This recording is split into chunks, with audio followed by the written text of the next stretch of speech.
আমি আমার মায়ের কি দিয়ে চালাই খাওয়ান বরণ দিই আমি তো খাওয়ান বরণ আমার মায়ের 6 মাসে তা কিনে দিই খাও এখন লইছে কি যে তোর মাইয়া ওখানে আল্লাহ থাকবে কেমনে বাড়ি আল্লাহ থাকতে পারবে কথা হইছে মানে রাখবে না ভাই হেরা এই সে বিষয় মানে আমি আলাদা নিয়ে আনা আলাদা একটা ঘর করে দিবেন হ্যাঁ হ্যাঁ রাখবেন আলাদা ঘর আমার বাসায় বালি হলে 1 লাখ টাকার বুঝছেন ওই তোর হেই না ঘর করে দিই হ্যাঁ থাকবে না এটা কেমন কথা বাড়ি কোন জায়গা ভাই মানে বাসা আবার আমার লগে থাকবে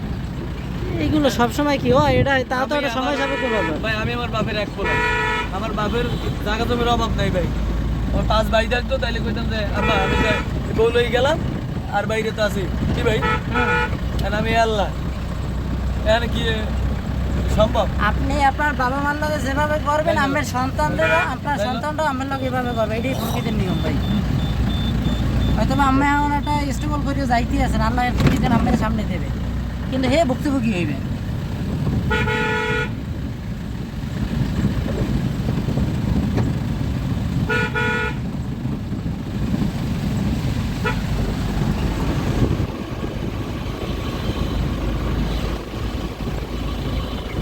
তারপর আমি কইছি যে ভাই তোরে